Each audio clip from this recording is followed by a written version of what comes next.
बहुत बहुत स्वागत है आपका हरी शरणम लर्निंग हब में। आज हम बात करेंगे द्वैतवादी संकल्पनाओं की। ठीक है, तो ये जो solar system and origin of the earth का टॉपिक है, इसका ये सेकंड लेक्चर है।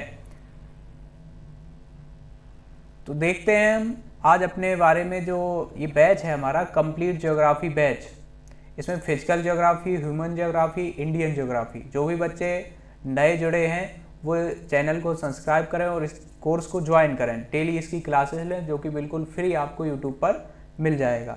ठीक है, चलते हैं द्वैतवादी संकल्पनाओं पर। अद्वैतवादी में कांट महोदय थे और लाप्लास महोदय थे, जिनको हमने पढ़ लिया है। अब हम बात करेंगे द्वैतवादी में चैम्बरलिन व मोल्टन की ग्रहण परिकल्पना। चैम्बरलिन व मोल्टन की ग्रहण परिकल्पना, चैम्बरलिन और मोल्टन ने ये मिलके प्रस्तुत की है। इसमें क्या है, इन्होंने बताया कि प्रारंभ में सूर्य गर्म ना होकर ठंडा एवं ओस कणों से निर्मित था। ओस नहीं है, ठोस है। प्रारंभ में सूर्य गर्म ना होकर ठंडा और ठोस कणों से निर्मित था। ये किसने बताया है? चैम्बरलिन ने। और इन्होंने कहा कि सबसे पहले मान लिया ये सूर्य था। क्या है ये? सूर्य है। ये कैसा है? ठंडा।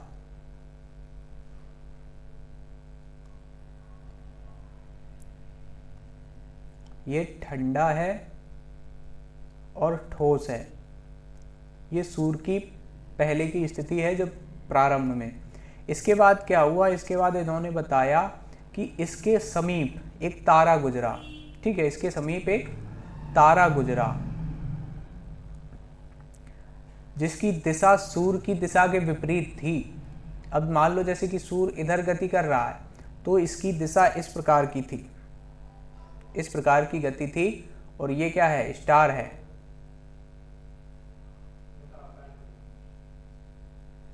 ठीक है, ये है स्टार आपका। ये एक तारा है जो कि उपलब्ध था और ये क्या था? ब्रह्मांड में ही था। और सूर्य के नजदीक से जैसे ही ये गुजरा, ये ऑर्बिट है, ये कक्षा है। ठीक है, तो ये जैसे ही सूर्य के नजदीक से गुजरा तो इसके कुछ कण, सूर्य के कुछ कण इसकी ओर आकर्षित हुए। किसकी ओर? इस तारे की ओर। और जैसे ही आकर्षित हुए और ये ग्रहाणु रूप में, और बाद में जब ये तारा यहाँ से चला गया तो ये जो कण थे ये ब्रह्मांड में ग्रहाणु के रूप में फैल गए। किसमें? ब्रह्मांड में ग्रहाणु के रूप में फैल गए।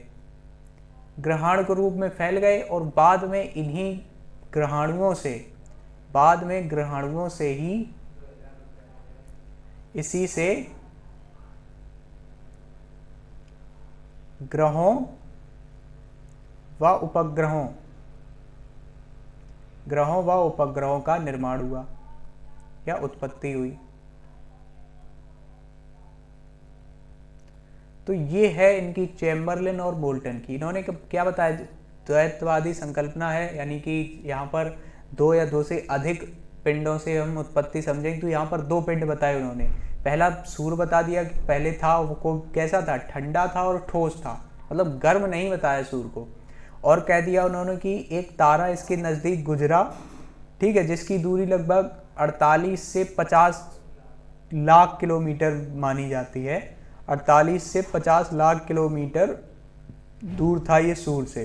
ठीक है, तो ये जो दूरी थी इससे पास से जैसे ही गुजरा तो सूर्य के कुछ कण इस तारे की ओर क्या हुए? आकर्षित हुए। आकर्षित हुए तो इसके साथ थोड़ी दूर गए। उसके बाद ये ब्रह्मांड में ग्रहाणु के रूप में फैल गए, ग्रहाणु या परमाणु के रूप में फैल गए। और उन्हीं से जाकर आगे क्या हुई? ग्रहों की उत्पत्ति हुई। तो ये थी चैम्बरलिन व मोल्टन की ग्रहाणु परिकल्पना। ठीक है, अगर इसके बारे में लिखना चाहें तो लिख भी सकते हैं कि प्रारंभ में सूर्य गर्म न होकर ठंडा एवं ठोस कणों से निर्मित था।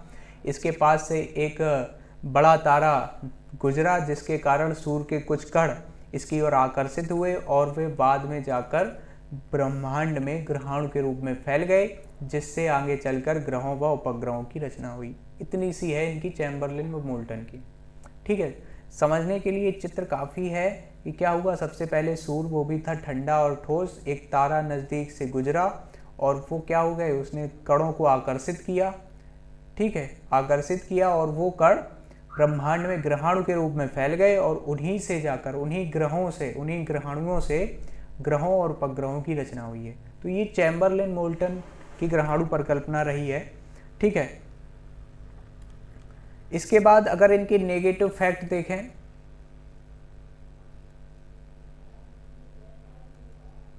नकारात्मक अगर तत्व देखें तो सबसे पहले तो यही नकारात्मक तत्व है कि सूर्य ठंडा कैसे है।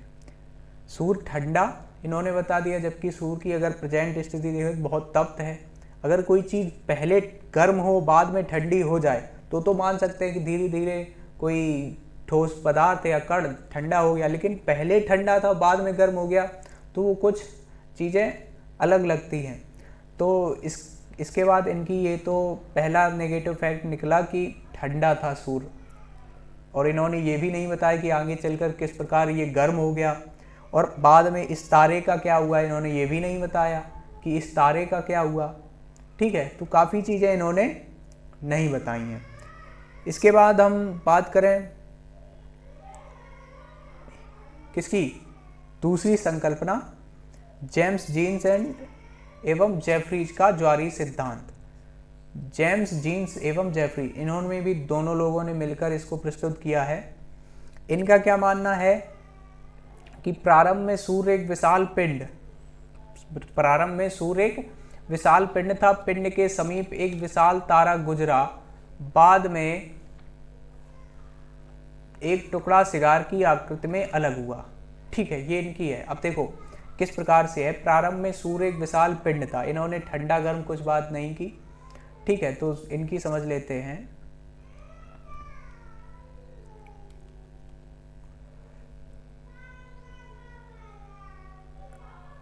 जेम्स जीन्स व जेफरीज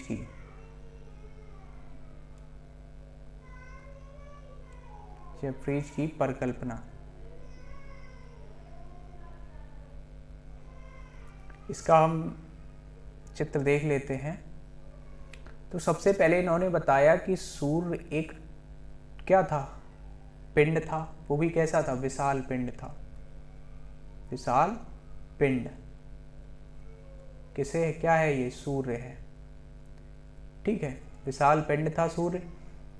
इसके नजदीक से एक विशाल तारा, ये क्या है, विशाल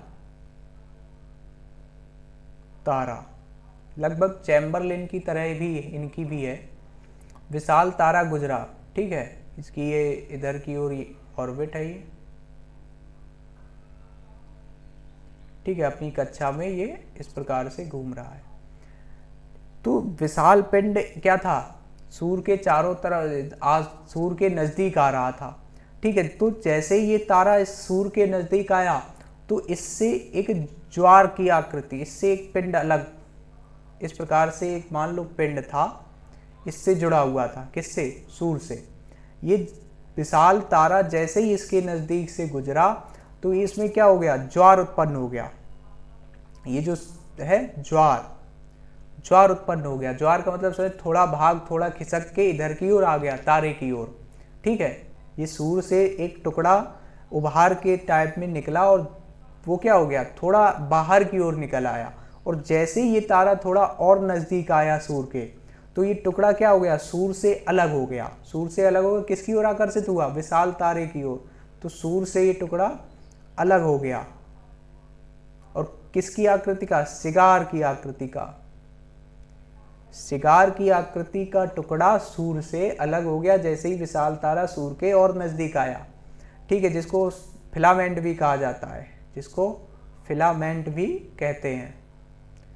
हम फिलामेंट भी कहते हैं। तो जैसे ही सूर्य के नज़दीक से पहले तारा आया तो इसमें सूर्य के सरफेस पर ज्वार उत्पन्न हो गया। ज्वार से मतलब उभार आ गया और एक टुकड़ा थोड़ा बाहर की ओर निकला। और जैसे ही और नज़दीक आया सूर्य के विशाल तारा तो ये पूरा टुकड़ा आकर्षित हुआ किसकी ओर, विशाल तारे की ओर। ये जो ज्वार उत्पन्न हुआ वो क्यों हुआ, गुरुत्वाकर्षण के कारण। इसके विशाल तारा है, इसके गुरुत्वाकर्षण के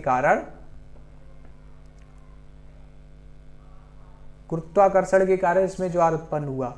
और जैसे ही नज़दीक आया फिलामेंट एक अलग हो गया सिगार की आकृति में, और बाद में जब ये तारा चला गया यहाँ से तो ये इसके साथ ना जा सका। ये जो टुकड़ा है ये इसके साथ ना जाकर सूर्य के चारों ओर घूमने लगा, सूर्य के चारों ओर घूमने लगा।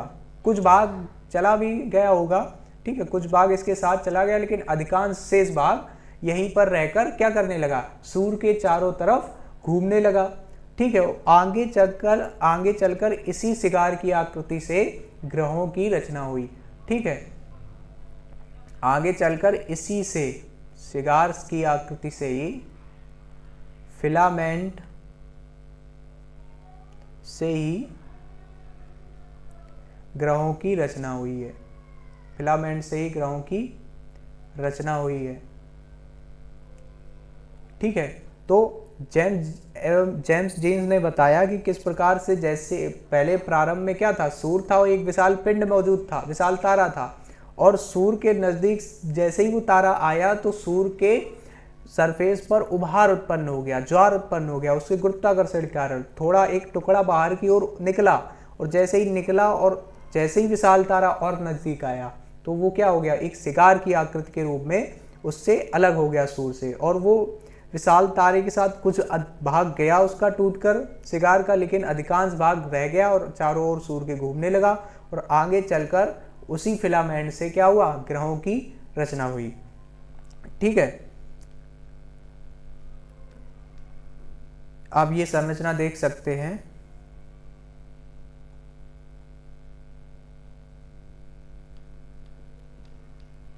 ये देख सकते हैं आप, ये क्या है, ये है सूर्य, ये है आपका सूर्य, और ये आपका है विशाल तारा, ये है विशाल तारा।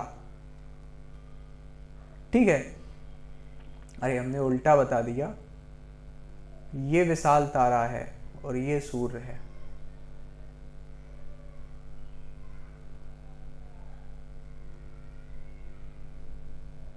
ये है विशाल तारा और ये है सूर्य।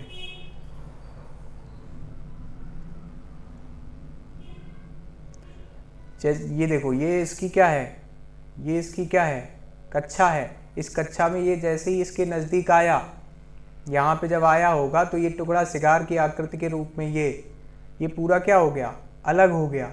शिकार आपने देखा होगा इसी प्रकार का होता है।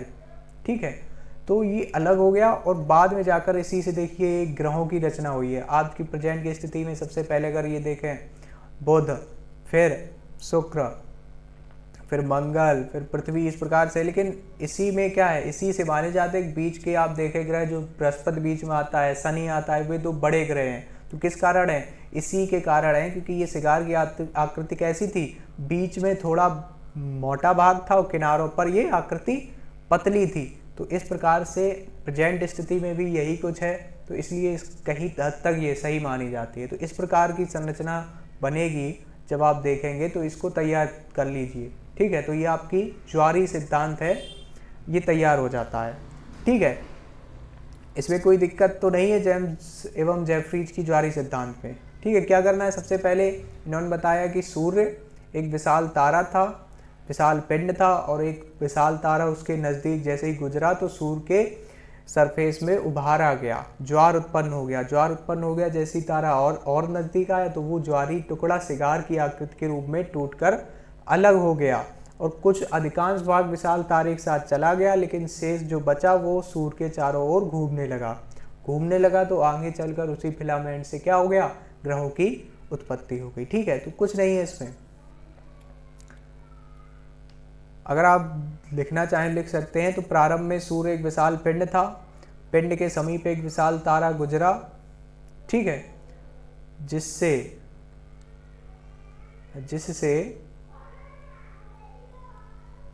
सूर्य के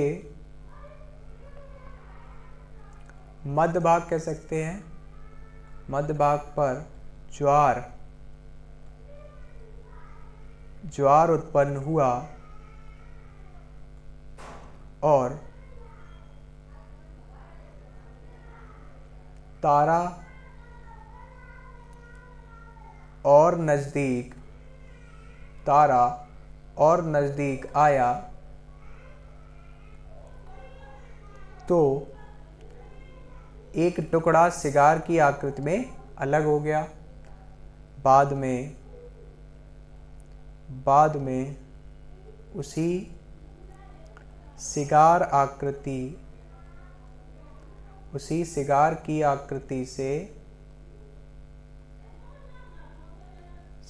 आकृति से क्या बने, ग्रहों की उत्पत्ति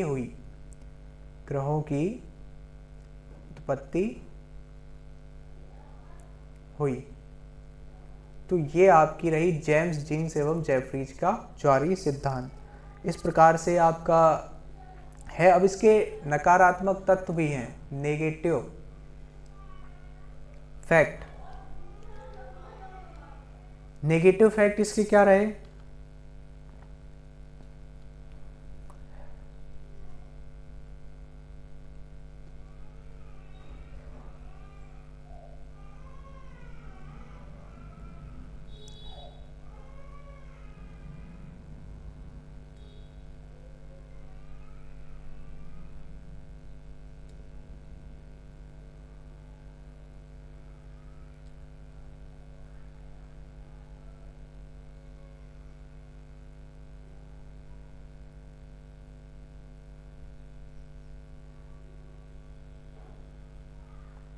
हाँ, तो इसके बीच नकारात्मक क्या रहेगी, ये जो तारे हैं, अगर एक महोदय है लेविन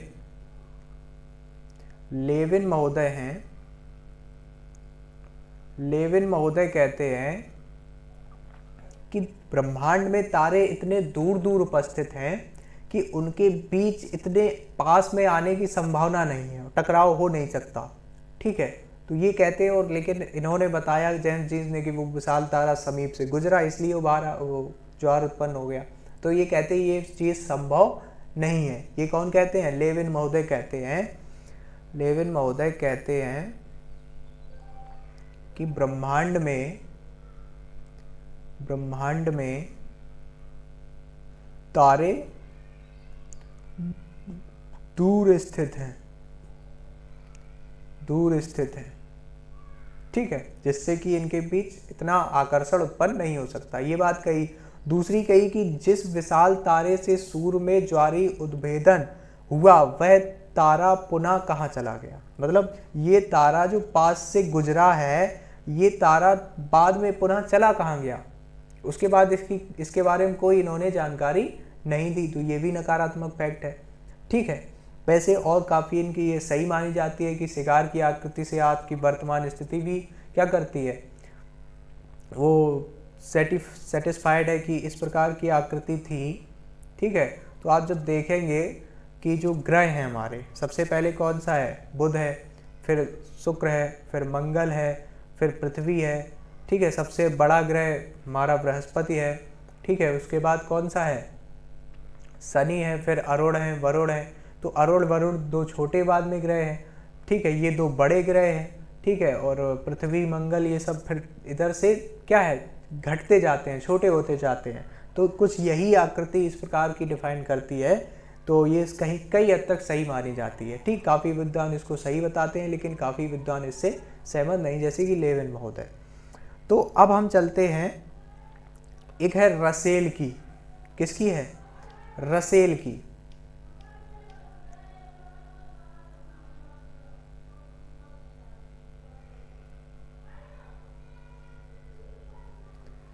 किसकी है, रसेल महोदय की।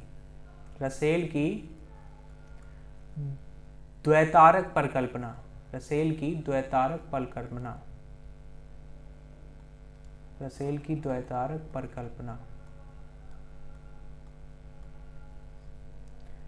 इसको देखते हैं, रसेल की द्वैतारक परिकल्पना को।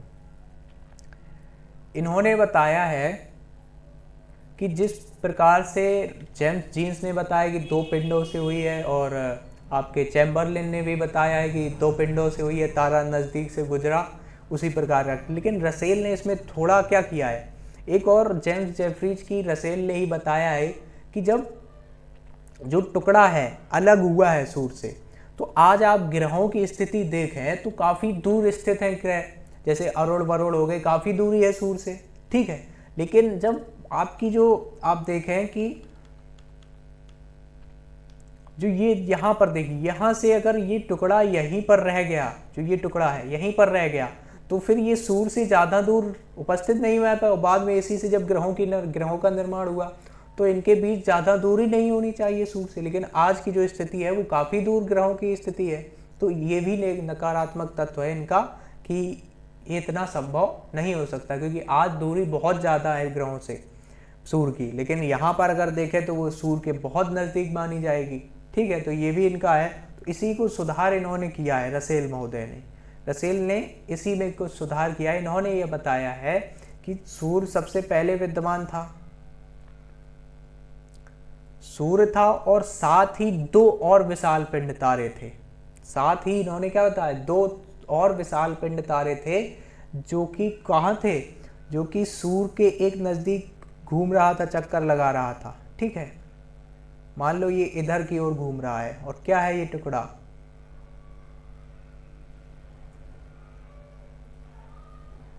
इस प्रकार की आकृति का एक तारा या पिंड कह सकते हैं, तारा या पिंड गति कर रहा था सूर्य के चारों तरफ। ठीक है, इस प्रकार से। और एक और जो तारा था, एक और तारा था, वो इधर की ओर गति कर रहा था, इस पिंड के जस्ट विपरीत। ये कौन है, तारा है। ठीक है, विशाल तारा, विशाल तारा ये क्या कर रहा था, ये उस तारे के विपरीत गति कर रहा था। तो इन्होंने बताया कि तीन पिंड मौजूद थे, सूर्य, एक साथी तारा और एक विशाल तारा। ये कैसा है, ये साथी तारा कहेंगे, सूर्य का साथी तारा, जिसको जेम्स जेफरीज ने ज्वार्क बताया है, फिलामेंट बताया है, इनको यहाँ पे इन्होंने साथी तारा बता दिया है सूर्य का, और विशाल तारा अलग बताया है। ठीक है, और बाकी इनकी सेम ही रहे कि ये जैसे ही इसके नज़दीक से गुजरा तो ये इसकी ओर आकर्षित हुआ, और ये साथ में आकर्षित होकर सूर्य से थोड़ी दूरी पर जाकर क्या हो गया, इसके साथ ना जाकर इसी के चारों ओर घूमने लगा। ये स्थिति इनकी है। ये स्थिति किसकी है, रसेल ने बताया है कि तीन तारे थे, और जैसे ही ये इसके नज़दीक से गुजरा, अपोजिट साइड से गुजरा, तो इसकी क्या हो गया, आकर्षण उत्पन्न हो गया, आकर्षित हुआ, ये साथी तारा विशाल तारे की ओर आकर्षित हुआ। ठीक है, आकर्षित होने पर इसके कुछ भाग, इसका कुछ भाग इसकी ओर क्या हो गया, टूटकर इसके ओर चारों ओर गति करने लगा। किसके ओर, सूर्य के ओर चारों ओर गति करने लगे, जो पदार्थ रहे, जो कण रहे। ठीक है, उन्हीं से ग्रहों का निर्माण बताया है। तो रसेल की बहुत ज़्यादा कुछ नहीं है, इन्होंने क्या बताया देख लेते हैं। पहला पॉइंट इन्होंने बताया कि प्रारंभ में सूर्य, साथी तारा,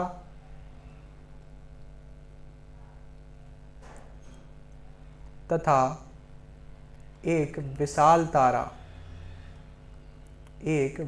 तारा मौजूद थे। ठीक है, दूसरा इन्होंने क्या बताया, पॉइंट वाइज देख लेते हैं। फिर उन्होंने बताया साथी तारे व विशाल तारे, साथी तारे व विशाल तारे विपरीत दिशा में परिभ्रमण कर रहे थे, परिभ्रमण कर रहे थे।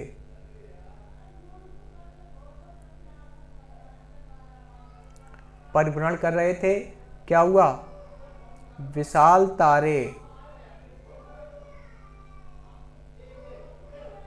तारे के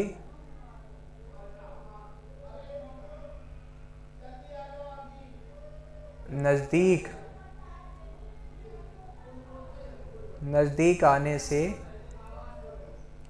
साथी तारा आकर्षित हुआ, साथी तारा आकर्षित हुआ, और साथी तारा आकर्षित हुआ तो कुछ टुकड़े, कुछ कण या पिंड, कुछ कण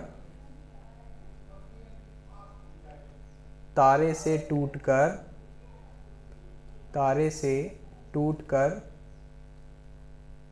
सूर्य के चारों तरफ घूमने लगे। सूर्य के चारों तरफ घूमने लगे और उन्हीं से बाद में ग्रहों का निर्माण हुआ। तो ये रासेल की द्वैतारिक परिकल्पना थी। ठीक है, समझ में आ गई कि क्या है कि सूर्य एक साथी तारा और एक विशाल तारा, तीन मौजूद थे। हमने कहा था कि वहां पर सबसे पहले अद्वैतवादी एक पिंड से, फिर 2 पिंड हुए, अब 3 पिंड हो गए। ठीक है, इसके बाद अब हम चलते हैं बिग बैंग थ्योरी पर। अब किस पर बात आएगी? Big bang theory. Big bang theory क्या है? ये सबसे ज़्यादा मान्य थ्योरी है, यही मान्य है बिग बैंग थ्योरी। ये जॉर्ज लेमेटेयर कह सकते हम, या लेमेटेरे। ठीक है, जॉर्ज लेमेटेरे द्वारा प्रस्तुत है।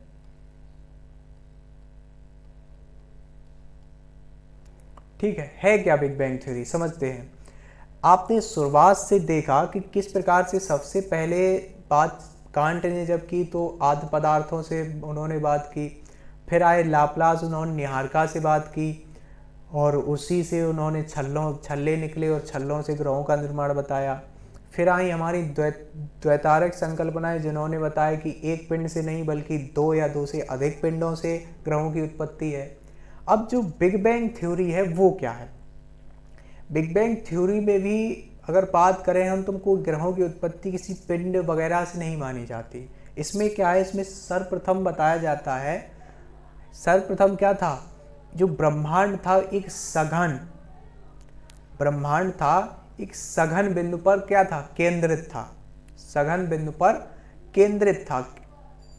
केंद्रित का मतलब समझ रहे? सघन बिंदु ऐसी हो सकती है जिस प्रकार से आप कहें कि इस सिद्धांत के अनुसार क्या था, आज से 15 वर्ष पहले संपूर्ण ब्रह्मांड एक गर्म तथा सघन बिंदु, गर्म था और सघन बिंदु पर क्या था, केंद्रित था। अब आज से पहले की बात कर रहा है, कितने, 15,000 वर्ष पहले की बात कर रहे हैं। आज से 15 वर्ष पहले, गलत लिख दिया, 15,000 वर्ष पहले, यानी कि आप कह सकते हैं 15,000 भी नहीं,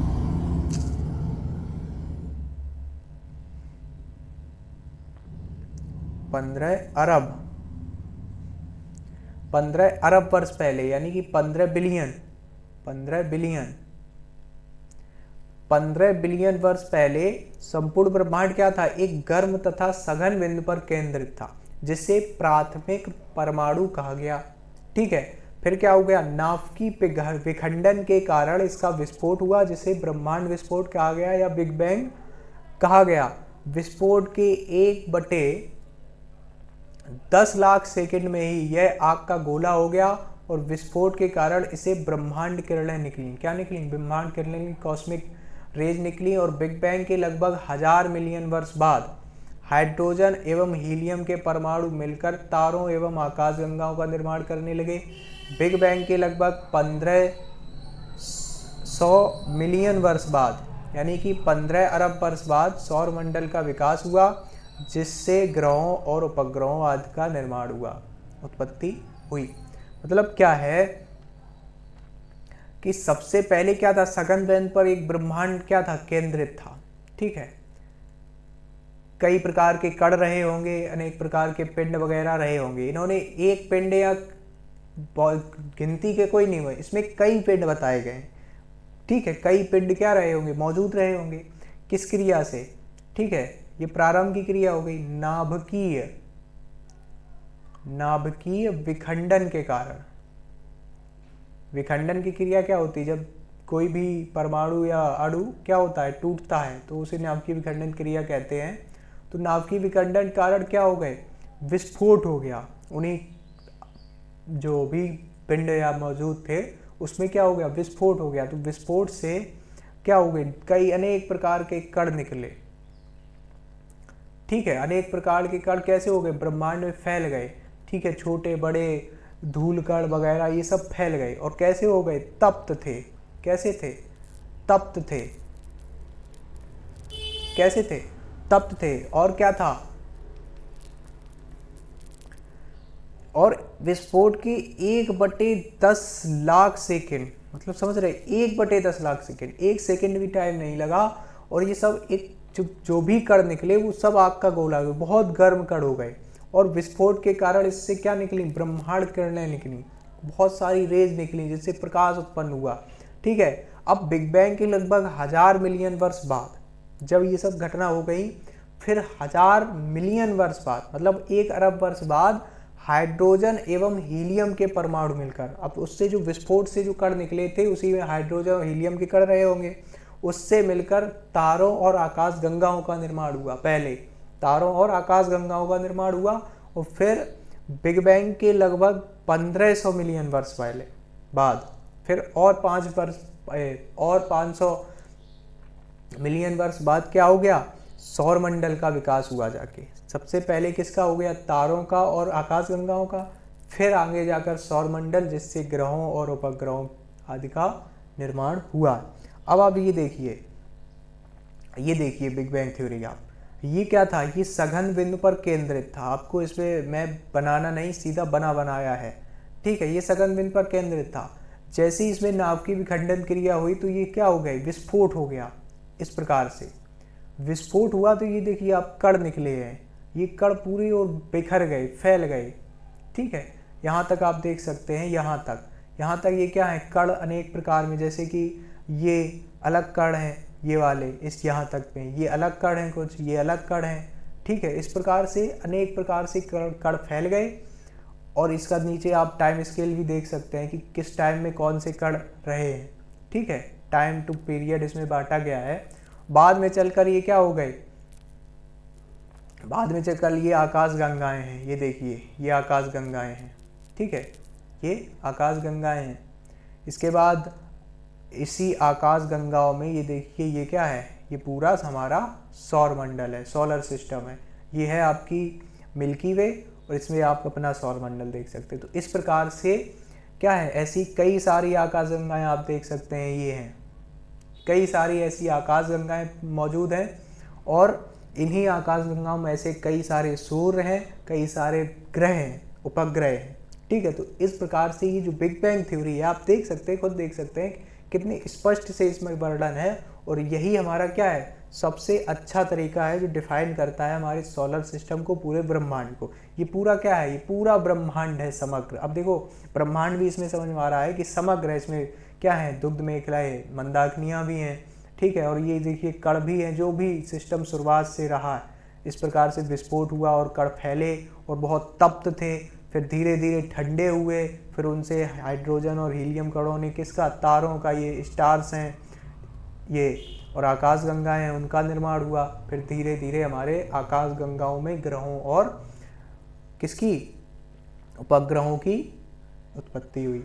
तो इस प्रकार से जो बिग बैंग थ्योरी है वो बहुत अच्छे से हमको दर्शाती है चीज़ों को। ठीक है, और आप देख सकते हैं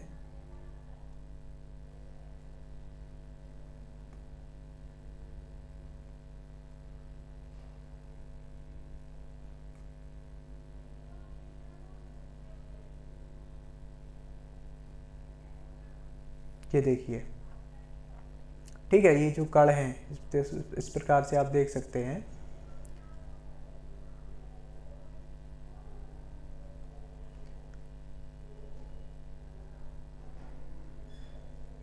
ये सबसे पहले विस्फोट हुआ तो ये कण कण क्या हुए, चारों ओर फैले पूरी दिशाओं में। उसके बाद ये चीज़ें आप आगे घटित हुई हैं। ठीक है, तो इस प्रकार से किसकी, ग्रहों की उत्पत्ति हुई है। ठीक है, अब हम देखते हैं एक और मैप है, इसका देख लीजिए। कल हमने बताया था कि आप मिल्की वे की आपको चित्र दिखाएंगे, तो आप देख सकते हैं यही है चित्र मिल्की वे के, कई सारे चित्र आप देखने को मिलेंगे। ठीक है, तो इस मैप को तैयार रखना है। ठीक है,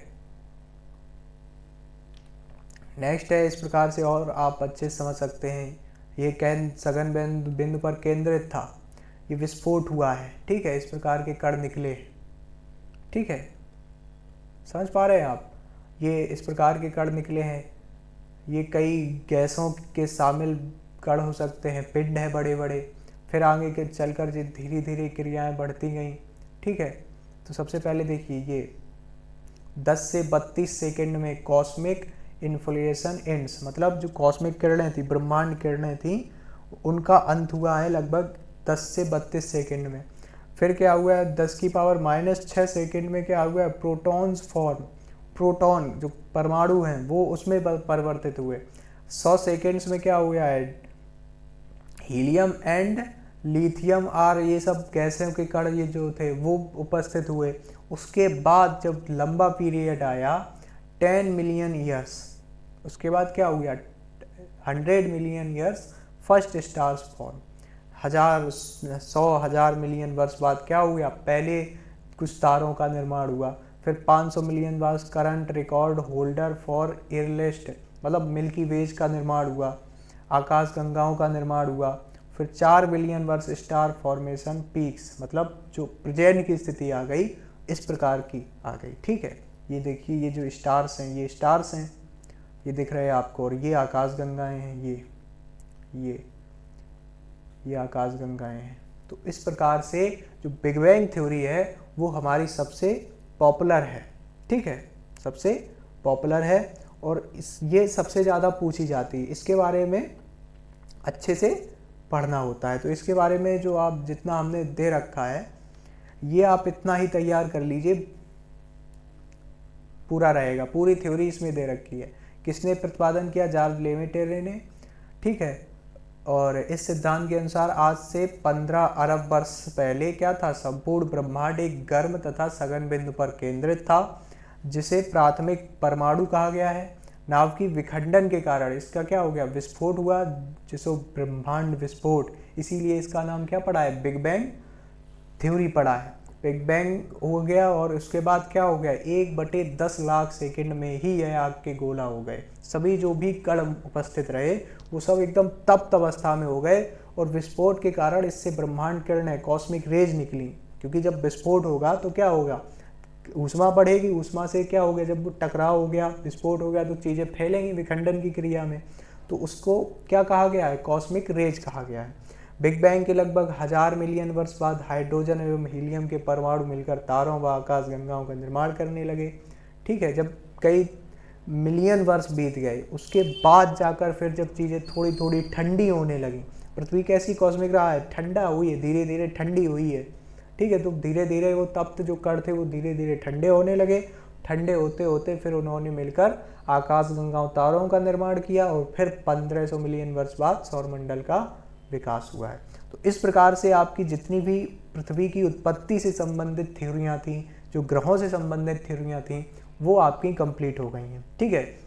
यहाँ से आपको ये अनुमान लग जाता है कि हाँ, हमारी पृथ्वी का ओरिजिन कब से रहा हो गया, हमारा सौरमंडल रहा है, ये कब बना है, क्या प्रक्रियाएं रहीं, किस प्रकार से बना है। ये सारी आप बिग बैंग को मोस्टली तैयार रखो कि किस प्रकार से बिग बैंग में समझाया गया है कि किस प्रकार से अणुओं, परमाणुओं और ग्रहों का निर्माण हुआ है, ठीक है। पहले परमाणु थे, फिर उसका क्या हो गया, विस्फोट हो गया, ठीक है। सबसे पहले परमाणु ही माना गया है, परमाणु जो बिंदु रहे हैं, ठीक है। फिर उसका विस्फोट हुआ और तप्त हो गए, फिर धीरे धीरे ठंडे हुए, तब ग्रहों का निर्माण हुआ है, ठीक है। तो इस प्रकार से आपकी जितनी भी चीज़ें रहीं वो आपकी कंप्लीट हो गई हैं, ठीक है। तो अब हम अगला जो हमारा वीडियो रहेगा, जो अगली क्लास रहेगी, उसमें आप देखेंगे भूगर्भिक समय सारणी को। भूगर्भिक समय सारणी मतलब अब हम स्पेशली पृथ्वी के बारे में देखेंगे कि जैसे ही पृथ्वी का हमारा निर्माण हुआ, फिर उस पर किस प्रकार की चीज़ें घटित होती रहीं, मतलब कौन कौन सी पीरियड रहे हैं, कौन कौन से युग रहे हैं, शक रहे हैं, जहाँ पर जो जीवों का वो उत्पत्ति, किस प्रकार से जीवों का रहन सहन बढ़ा है, जीवन यापन कैसे पृथ्वी पर रहा, इस प्रकार के चीज़ों के बारे में हम देखेंगे, ठीक है। तो तब तक के लिए आप चैनल को सब्सक्राइब कर लीजिए, फेसबुक पर हैं तो पेज को फॉलो कीजिए, और टेलीग्राम पर भी जुड़िए, ताकि आपको जो भी आपकी इसकी जो PDF है वो आपको उपलब्ध हो सके, ठीक है। मिलते हैं अगली वीडियो में, तब तक के लिए धन्यवाद।